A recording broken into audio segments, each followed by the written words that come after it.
உலக மக்கள் எல்லோருக்கும் வணக்கம். சுபிக்ஷா டிவி வாயிலாக நான் உங்கள் ஜி கோபால் பேசுகிறேன். இன்னைக்கு நம்ம செவ்வாய் பகவானுடைய பெயர்ச்சியை பத்தி பார்க்க போறோம். இந்த செவ்வாய் பகவானுடைய பெயர்ச்சி ஆகப்பட்டது 2025 ஜனவரி மாதம் 21 இந்த பெயர்ச்சி ஸ்டார்ட் ஆகிறது. ஏப்ரல் 3 வரைக்கும் இந்த பெயர்ச்சி இருக்கும். அப்போ கடக ராசியிலிருந்து பெயர்ச்சியாகி பின்னோக்கி வர்றாரு. பின்னோக்கி வந்து மிதுனத்துல இந்த செவ்வாய் பகவான் இருக்கிறார். அப்படி இந்த மிதுனத்தில் இருக்கக்கூடிய செவ்வாய் பகவானால் சிம்ம ராசிக்காரங்களுக்கு என்ன பலன் கொடுக்கவிருக்கிறார்? அப்ப அந்த செவ்வாய் பகவான்ங்கிறது ஒரு ஜாதகத்துல கட்டங்கள்ல எங்கெங்க இருந்தால் நல்லது அப்படின்னு நீங்க தெரிஞ்சுக்கோங்க. உங்க ராசியிலிருந்து எண்ணி வர 3ஆம் இடம், 6ஆம் இடம், 11ஆம் இடம், 10ஆம் இடம். அப்ப 3, 6, 11 இந்த இடங்களில் செவ்வாய் இருந்தால் நல்ல ராஜயோகமான பலன். அந்த 10ஆம் இடத்துல செவ்வாய் இருக்கும்போது ஒரு 60 to 70% ஒரு பலனை பார்க்கலாம். இது எங்கெங்கே செவ்வாய் இருக்க கூடாது அப்படின்னா 1ஆம் இடம், 2ஆம் இடம், 4ஆம் இடம், 5ஆம் இடம், 7ஆம் இடம், 8ஆம் இடம், 12ஆம் இடம், இந்த மாதிரி இடத்துல செவ்வாய் இருக்கக்கூடாது. இருந்தாலும் அந்த செவ்வாய் நின்ன ஸ்தானாதிபதி நல்லா இருக்கிறாரா, அது போக சுபகிரகங்கள் ஏதாவது பார்க்கிறதா, இல்ல அந்த செவ்வாய் ஆட்சியாகவும் உச்சமாகவும் இருக்கிறாரா, இதை பார்த்து தான் நம்ம பலனை கிளியர் பண்ணணும். அப்ப அந்த செவ்வாய் பகவான்னா யாரு அப்படின்னா, செவ்வாய் பகவான்கிறது நம்மளுடைய சரீரத்தில் ஓடக்கூடிய ரத்தம் சம்பந்தப்பட்ட கிரகம். அப்ப அந்த செவ்வாய் நல்லா இருந்தா தான் நாம நோய் நொடி இல்லாமல் ஆரோக்கியத்தோடு ரத்தம் சம்பந்தப்பட்ட பிரச்சனைகள் இல்லாமல் வாழ முடியும். அப்ப அந்த செவ்வாய் கெட்டு போயிடுச்சுன்னா ஏதாவது ஒரு ஃபால்ட்டுங்கிறது எந்த வயசுன்னு சொல்ல முடியாது, நம்மளுக்கு பிரச்சனையை கண்டிப்பா கொடுக்கும். இது போக ரத்த சம்பந்தம் கூட பிறந்த அண்ணன் தம்பியோ அக்கா தங்கச்சியோ இவங்களோட நம்ம சந்தோஷமா இருக்கணும், விட்டு கொடுத்து வாழணும். அது போக அந்த அண்ணன் தம்பிகளுக்கு ஒண்ணுனா நம்ம கேர் பண்ணணும். ரொம்ப நாளைக்கு அண்ணன் தம்பி ஒற்றுமையா வாழ்றாங்க அப்படின்னா இந்த செவ்வாய் பகவானாலதான். அதே அந்த செவ்வாய் பகவான் நல்லா இல்லைன்னா அண்ணன் தம்பி ஒற்றுமையா இருக்கிறது இல்லை, வம்பு வழக்கு, அப்படி இல்லைன்னா சண்டை சச்சரவு, இப்படி வாழ்றாங்க. இது போக செவ்வாய் பகவான் அப்படிங்கிறது பூமிகாரகன். நம்ம வீடு கட்டலாம், நிலம் வாங்கலாம், இன்னுமே நிலம் நிறைய வாங்கலாம். ஒவ்வொருத்தர் 50 ஏக்கர், 100 ஏக்கர், 500 ஏக்கர், 1000 ஏக்கர் அப்படின்னு நிலங்களை வாங்கி குவிக்கிறாங்க. இதற்கு காரணமாகப்பட்டது அந்த செவ்வாய் ஆட்சியாகவோ உச்சமாகவோ இல்லை அந்த குருவுடைய பார்வையிலையோ இப்படி இருக்கும்போது தான் அந்த செவ்வாயினால அவ்வளவு பாக்கியம் கிடைக்குது. அதே செவ்வாய் பகவான் நல்லா இல்லைன்னா வீடு கட்டுவதற்கு கூட நமக்கு இடம் கிடைக்காது. ஒவ்வொருத்தர் 60 வருஷம் 70 வருஷம் ஆனாலுமே ஒரு சொந்த வீடு கட்ட முடியறது இல்லை. ஒரு சிலருக்கு பூமி இருந்தும் அந்த பூமியை அனுபவிக்க முடியாம போகும். அப்ப இதற்கு காரணமாகப்பட்டது அந்த செவ்வாய் பகவான் தான். அதே செவ்வாய் பகவான் ஆகப்பட்டது மருத்துவத்துறையில் சிறந்து விளங்குகிறார்கள். மருத்துவம் சம்பந்தப்பட்ட படிப்பு, அதற்கு இந்த செவ்வாயும் சனியும் தான் ரொம்ப முக்கியம். அதுல இந்த செவ்வாயுடைய பங்கு அதிகம் தேவைப்படுகிறது. இது போக அந்த யூனிஃபார்ம் சம்பந்தப்பட்ட தொழில், மிலிட்ரி, போலீஸ், அதுபோக ஃபயர் சர்வீஸ், இது போக சில யூனிஃபார்ம் போட்ட கண்டக்டர் டிரைவர், இந்த யூனிஃபார்ம் போட்ட அந்த தொழிலாகப்பட்ட இந்த செவ்வாயினால தான் வர்றது. அப்போ அந்த செவ்வாய் நல்லா இருந்தால் மட்டும்தான் இந்த தொழிலில் நல்லா இருக்க முடியும்.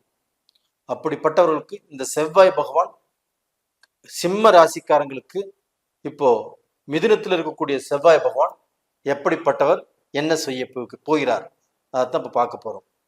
இப்போ செவ்வாய் பகவான் வந்து மிதுனத்தில் இருக்கிறாரு. மிதுனங்கிறது சிம்ம ராசிக்கு 11ஆம் இடம். அந்த 11ஆம் இடம் என்பது லாபஸ்தானம்.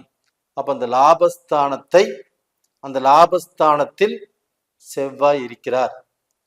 அப்ப அந்த லாபஸ்தானத்துல செவ்வாய் இருக்கும்போது சிம்ம ராசிக்காரர்களாகப்பட்டது இப்போ கண்ட சனியால கொஞ்சம் கஷ்டப்பட்டு இருக்கிறாங்க, அவதிப்பட்டு இருக்கிறாங்க. அடுத்ததாகப்பட்டு தான் உங்களுக்கு அஷ்டம சனி வரப்போகுது. இப்போ இந்த 2 சிக்கல்லையுமே மாட்டிட்டு ஒரு நிம்மதி இல்லாமல் வெளியே யாராவது கேட்டா கூட நல்லா இருக்கிறீங்களான்னு கேட்டா கூட நான் நல்லா இருக்கிறேன் அப்படி இந்த உதடுகள் மட்டும்தான் சொல்ல முடியும். அவங்களுடைய உள்ளம், அந்த மனசு அப்படிங்கிறது நல்லா இல்லை. அந்த அளவுக்கு வேதனை, குழப்பம், மன சங்கடங்கள். வீட்டுக்கு போனா மனைவியால சந்தோஷம் இல்லை, ஒரு நிம்மதி இல்லை. இது மாதிரி ஒரு குழப்பமான சூழ்நிலையில வாழ்ந்துட்டு இருக்கிறீங்க. அது போக பார்த்தீங்கன்னா கடன் பிரச்சனை, கடனை கட்ட முடியாத சூழ்நிலை. அப்ப சிம்ம ராசியில பிறந்து கம்பீரமாக நீங்க அடுத்தவங்களுக்கு வழிகாட்ட வேண்டியவங்க, அடுத்தவங்களுடைய பிரச்சனையை தீர்த்து கொடுக்க வேண்டியவங்க. ஆனா உங்களுடைய பிரச்சனையை தீர்த்து கொடுப்பதற்கோ உங்களுடைய பிரச்சனையை சால்வ் பண்றதுக்கோ இன்னைக்கு 10 பேர் தேவைப்படுறாங்க. அப்படிப்பட்ட சூழ்நிலையில் தான் நீங்க இருக்கிறீங்க. அப்படிப்பட்ட உங்களுக்கு இந்த செவ்வாய் பகவான் 11ஆம் இடத்துக்கு வந்து அந்த லாபஸ்தானத்துக்கு வந்து ஃபர்ஸ்ட் உங்களுக்கு திரும்பிய வழிகள் எல்லாமே லாபமா மாத்துவார். ஒரு உறவுக்காரங்க மூலியமாக சங்கடம், சலிப்பு இது மாதிரி பண்ணிட்டு இருந்தீங்கன்னா, இது மாதிரி பிரச்சனை இருந்திருந்தா அந்த பிரச்சனைகள் தீர்ந்து நல்லபடியாக அமையும். உங்களுக்கு வந்து பணம் வரக்கூடிய இடத்துல இருந்து பணம் தடையில்லாமல் வரும். ஒரு பிசினஸ் செஞ்சுட்டு இருக்கிறீங்க, அதுல கண்டிப்பாக லாபத்தை சம்பாதிப்பீங்க. இது வரைக்கும் நஷ்டத்திலே போயிட்டு இருந்தா கூட இதற்கு மேல கண்டிப்பா உங்களுக்கு லாபம். அப்போ அந்த பணம் கண்டிப்பாக நல்லபடியாக உங்களுக்கு வரும். இது போக பார்த்தீங்கன்னா நீங்க ஒரு தொழில் செய்றீங்க, ஒரு வியாபாரம் செய்றீங்க, இது எல்லாமே நல்லா இருக்கும். அப்போ வந்து இந்த லாபஸ்தானத்தில் இருக்கக்கூடிய செவ்வாய் பகவானால் உங்களுக்கு திரும்பிய திசை பூராமே லாபம்தான். இது போக அந்த செவ்வாய் அப்படிங்கிறது பூமிகாரங்கள். உங்களுக்கு வந்து வம்பு, வழக்கு, கோர்ட்டு பிரச்சனை இது எல்லாமே இந்த பீரியட்ல கண்டிப்பாக தீரும். அப்போ வந்து அந்த வம்பு வழக்குல உங்களுக்கு இதற்கு முன்னாடி எதிரிகள் இருந்திருப்பாங்க, சில தடைகள் வந்திருக்கும், இதெல்லாம் பார்த்துருப்பீங்க. இப்போ வந்து இந்த தீர்ப்பு நமக்கு நல்லபடியா வருமா, எப்படி வரப்போகுது அப்படின்னு எதிர்பார்த்துட்டு இருப்பீங்க. ஆனா கண்டிப்பா இந்த பீரியட்ல சிம்ம ராசிக்காரங்களுக்கு வழக்கு சம்பந்தப்பட்ட பிரச்சனை, கோர்ட்டு கச்சேரி சம்பந்தப்பட்ட பிரச்சனை, ஸ்டேஷன் சம்பந்தப்பட்ட பிரச்சனை இது எல்லாமே நல்லபடியாக உங்களுக்கு வருவதற்கு, நீங்கள் ஜெயிப்பதற்குண்டான வாய்ப்பு நல்லா இருக்குது. பூமி சம்பந்தப்பட்ட பிரச்சனை கண்டிப்பாக ஒரு பூமி வித்தாதான் இந்த பிரச்சனை தீரும்.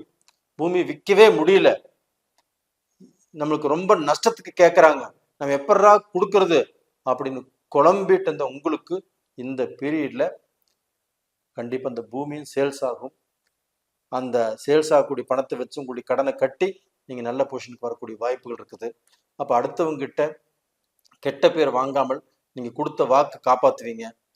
நல்ல பொசிஷனுக்கு வரக்கூடிய வாய்ப்புகள், அடுத்தவங்கனால எந்த பாதிப்பும் இல்லாமல் உங்களுடைய சுய மரியாதை, சுய கௌரவத்தை இந்த பீரியட்ல எப்படிப்பட்டாவது நீங்க காப்பாத்திக்குவீங்க.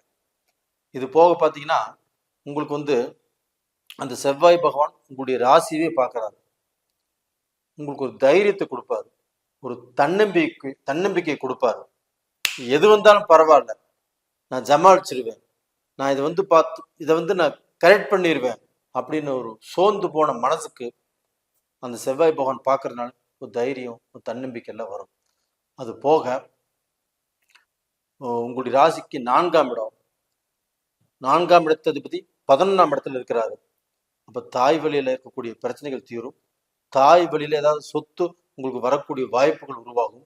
வண்டி வாகனம், இதற்கு முன்னாடி வண்டி வாகனத்துக்கு விபத்தை இருக்கும், ஒரு ஆக்சிடென்ட் சம்பந்தப்பட்டது நடந்திருக்கும். இந்த பீரியட்ல கண்டிப்பா உங்களுக்கு நடக்காது. இல்லை பழைய வண்டி வித்துட்டு புது வண்டி வாங்குவீங்க. பூமி சேர்க்கை உங்களுக்கு உருவாகும். இதற்குண்டான வாய்ப்புகள் இப்போ நல்லா இருக்குது. அப்போ டோட்டலாக பார்த்தீங்கன்னா சிம்ம ராசிக்காரங்களுக்கு இந்த பீரியடு ரொம்பவுமே அட்டகாசமாக அற்புதமாக இருக்கிறது. உங்க கண்ட சனியை பத்தியோ அஷ்டம சனியை பத்தியோ எந்த கவலையும் படாமல் உங்களுடைய ஜென்ம ஜாதகத்தில் நடக்கக்கூடிய தசாபுத்திகள் நல்லா இருந்துச்சுன்னா இன்னுமே நீங்க நல்லா இருப்பீங்க. அதனால உங்க ஜென்ம ஜாதகத்துல என்ன தசை நடக்குது, என்ன புத்தி நடக்குது, அது உங்க எந்த வழியில கொண்டு போகும் அப்படிங்கிறத இந்த பீரியட்ல பார்த்துக்கோங்க. நீங்க எப்பாடுபட்டாவது பல கஷ்டங்களிலிருந்து, பல சோதனைகளிலிருந்து மீண்டு நல்ல நிலைமைக்கு வரப்போறீங்க, நல்லா இருப்பீங்க. 2025 முழுவதும் உங்களுக்கு நல்லா இருக்கும், எந்த குறையும் இருக்காது. நேயர்களே, உங்களிடமிருந்து விடைபெறுவது உங்களின் ஜி கோபால். நன்றி, வணக்கம்.